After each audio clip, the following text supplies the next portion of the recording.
Hi guys, my name is Lauren Braun, aka the Ariel Piper, and today I want to go over the 5 myths that people seem to have about trying aerial for the first time. So, let's get into it. Myth number 1. I'm not strong enough to do aerial, or I can't do aerial because I'm not flexible enough. Well, this myth is false.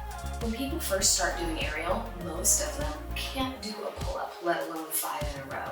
They've never gone in the air and balanced on an apparatus. That's okay. All of those skills, that flexibility, that strength, using those muscles that even if you are super strong, you haven't used in that way, comes with time. Most people that end up starting it end up falling in love with it and getting strong from doing the sport itself, not the other way around. Myth number 2. Every apparatus is basically the same. This is false. Apparatuses are very different.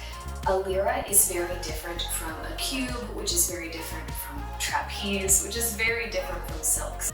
All the aerial apparatuses have moves that typically will translate between each other, but they end up being very different. So it's important when picking an apparatus to find one that speaks to you, that you love the best. For me, I started out with silks because it was very limited in the studio that I first started out at. But when I ended up moving out to California, I found lyra, I found trapeze, I found all of these different apparatuses that I loved, and the one that spoke to me the most was trapeze.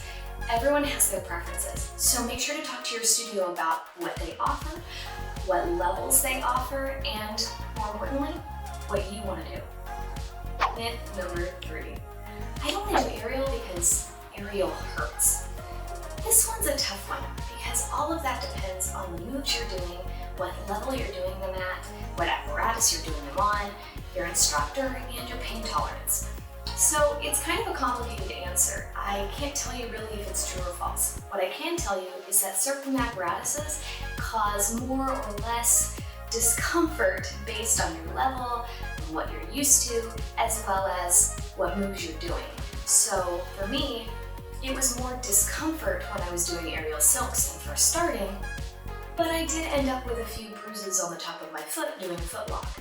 Later, if I was doing trapeze and trying to do a back balance, I might feel a little sore there afterwards.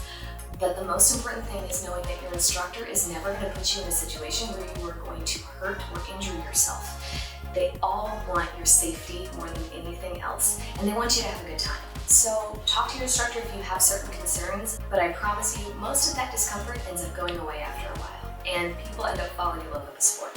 So I highly, highly, highly recommend talking to your instructor about your concerns and giving it a shot anyway. Myth number 4. I can't do aerial because I'm afraid of heights. This myth is false.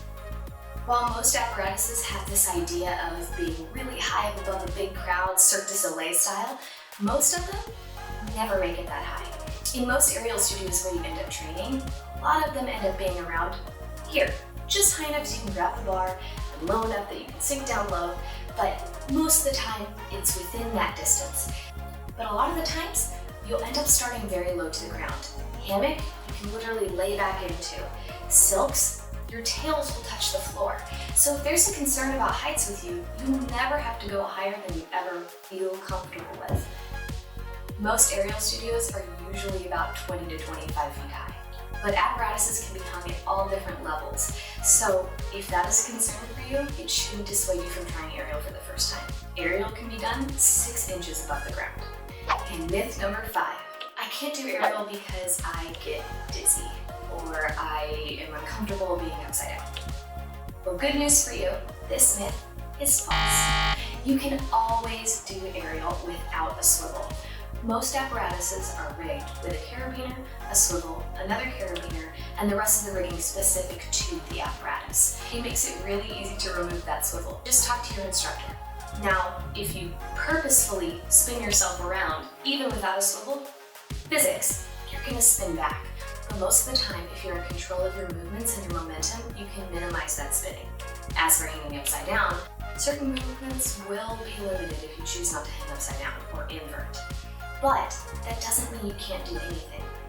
There are a lot of moves that are strength-based that are specific to hanging below the bar and making pretty poses. And the more you do it, the better you'll feel about actually being upside down. However, it is not required, it is not something you have to do, but know that your repertoire might be limited if that's something you choose to do. But it shouldn't stop you from trying it for the first time. There you have it. Those are the 5 myths I constantly hear from people when they talk about doing aerial.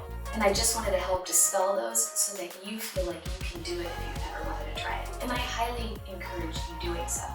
Anyway, I hope you like this video. My name is Lauren, aka the Ariel Piper. I would love it if you would follow me over on Instagram, hit that like button, hit the subscribe, and hopefully I will get a lot more of these out to you in the future. Bye for now.